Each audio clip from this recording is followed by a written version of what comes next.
kita berdoa. Bapa kami yang di surga, yang kami kenal melalui putramu Tuhan kami Yesus Kristus, kami mengucapkan syukur padamu Tuhan atas berkat-Mu yang melimpah sampai saat ini. Tuhan, sebentar lagi kami akan mendengarkan firman-Mu. Berkatilah kami ya Tuhan, sehingga firman-Mu dapat tumbuh, berkembang, dan berbuah dalam hati dan pikiran kami. Di dalam nama anak-Mu Tuhan kami Yesus Kristus, kami mengucapkan syukur padamu. Amin. Saudara-saudari yang dikasihi dalam nama Tuhan kita Yesus Kristus, selamat pagi, selamat berjumpa kembali di hari Rabu pada pagi hari ini. Firman Tuhan yang akan menyapa kita pada pagi hari ini diambil dari Yohanes pasal yang pertama, ayat yang ke-16, bunyinya, Aisian hamuraun nado saluhu tita manjalo, ima asini roha nasomar namotok. Di dalam bahasa Indonesia dikatakan, karena dari kepenuhannya kita semua telah menerima kasih karunia demi kasih karunia. Saudara-saudari yang dikasihi dalam nama Tuhan kita Yesus Kristus, kita akan merenungkan ayat yang luar biasa dari Injil Yohanes. Dalam pasal yang pertama ayat yang ke-16 yang berbicara tentang kasih karunia yang berlimpah dari Tuhan kita Yesus Kristus. Ayat ini adalah pengingat yang kuat tentang betapa besar dan tak terukurnya kasih Tuhan bagi kita, serta bagaimana kita semua telah diberkati melalui kepenuhannya.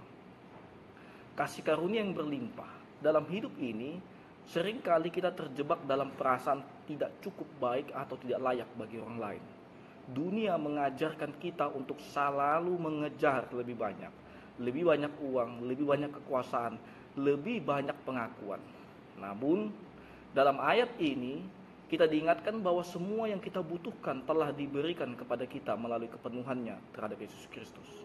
Kata kepenuhan di sini bukanlah sekedar kepenuhan biasa. Ini adalah kepenuhan yang sempurna, yang lengkap, yang mencakup segala hal yang kita perlukan dalam hidup, yang diberikan Tuhan sebagai anugerah bagi kita. Dari kepenuhan ini kita menerima kasih karunia demi kasih karunia. Frasa ini menunjukkan betapa besar dan terus-menerusnya kasih karunia yang dicurahkan kepada kita.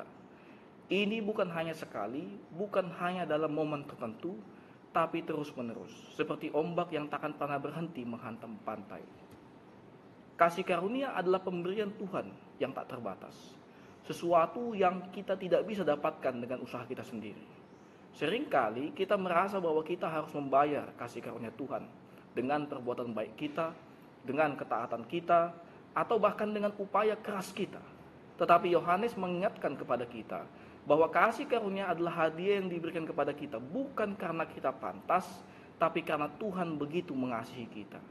Kasih karunia ini juga memiliki kuasa untuk mengubah hidup kita. Bayangkan, jika kita hidup dengan kesadaran penuh bahwa kita telah menerima kasih karunia yang tak terhingga ini, bagaimana kita akan menjalani hidup kita?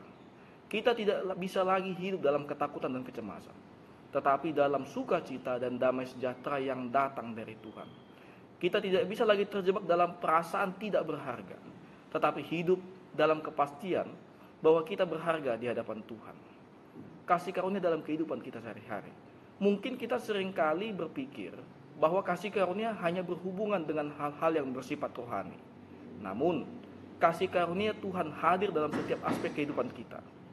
Ketika kita mengalami kesulitan, kasih karunia-Nya memberikan kita kekuatan untuk bertahan. Ketika kita merasa hilang, kasih karunia-Nya menunjukkan jalan yang benar. Ketika kita jatuh, kasih karunia-Nya mengangkat kita kembali. Bayangkan seorang anak yang sedang berjalan. Setiap kali ia jatuh, orang tuanya tidak marah, tetapi dengan penuh kasih mengangkat dan membantunya berdiri.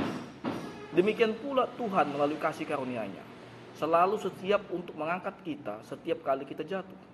Dia tidak menuntut kita untuk sempurna, tetapi Dia memanggil kita untuk terus maju, berusaha, dan bertumbuh di dalam kasih-Nya. Saudara-saudara yang dikasihi dalam nama Tuhan kita Yesus Kristus, kasih karunia yang kita terima tidak hanya untuk kita nikmati sendiri, tetapi juga untuk kita bagikan kepada orang lain. Ketika kita menyadari betapa besar kasih karunia yang telah kita terima, kita terdorong untuk menunjukkan kasih dan kebaikan yang sama kepada orang lain. Dalam dunia yang penuh dengan ketidakpastian dan keadilan, kita dipanggil untuk menjadi saluran kasih Tuhan, menyebarkan cinta, pengampunan, harapan kepada mereka yang membutuhkan. Sebagai anak-anak Tuhan, kita dipanggil untuk hidup dalam kasih karunia ini setiap hari. Bagaimana kita bisa mengasihi orang lain? bagaimana kita bisa lebih murah hati, bagaimana kita bisa menjadi saksi Tuhan di dunia ini. Semua itu hanya mungkin jika terjadi jika kita betul-betul melakukan dalam kesadaran penuh atas kasih karunia yang telah kita terima. Marilah kita merenungkan betapa besar dan luar biasanya kasih karunia yang telah Tuhan berikan kepada kita. Dari kepenuhannya Yesus Kristus, kita telah menerima kasih karunia demi kasih karunia yang tak terhitung banyaknya dan tak terukur dalam kedalamannya.